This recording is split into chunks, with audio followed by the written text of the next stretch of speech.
If you would like to create your own reading list for your students, you can do so by finding the My Reading List button on the left-hand side and click down.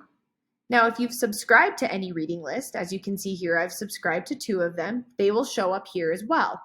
But you also have the option to create your own reading list for your students. By hitting this plus symbol next to reading lists, it will prompt you to create a name. So let's do books about dogs. You can add a description, so you could say read 1 or 2 of these, you need to complete a book report, or you can leave it blank. If you want it just for you and you're not ready to share it, you could leave it on private. If you would like it for you and your students, you can leave it on member. And of course, your students won't have access until you assign them. So even if you click that until you add anybody, none of your members will have access to this. If you do organization, then you can share amongst your peers at your site. I'm going to go ahead and just do members and leave it between me and my students and hit save.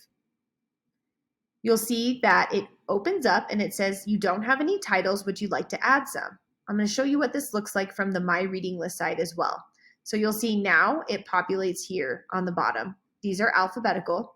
And when I click on it, I can modify this at any time. I can edit, add books, anything I'd like. So let's go in and add books to this reading list.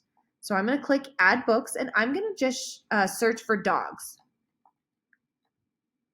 Now, any book I click can go down the list here, select the books that I like, and I can hit save and close. Any of the books that I had selected are now here on my reading list. I can then assign members to my reading list as well. So I'll click add members, filter through my quick list, and go ahead and assign this to my 2 students.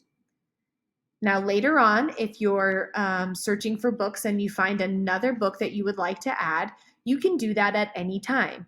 Any modifications that you make to your reading lists will take effect immediately. So if you remove a book that was previously on there, your students will no longer have access. But if you add additional books, your students will automatically have access to those as soon as you add them. So for example, we're going to click this dog book here by Seymour Simon, and we're going to go to this button that says add to reading list. It's next to the assign button. When we click on this, it's going to give you a drop down and we can say, yes, add to dogs. Now you'll notice you can't add books to any of your subscribed reading lists because those are owned by somebody else. You can only add books to reading lists that you create.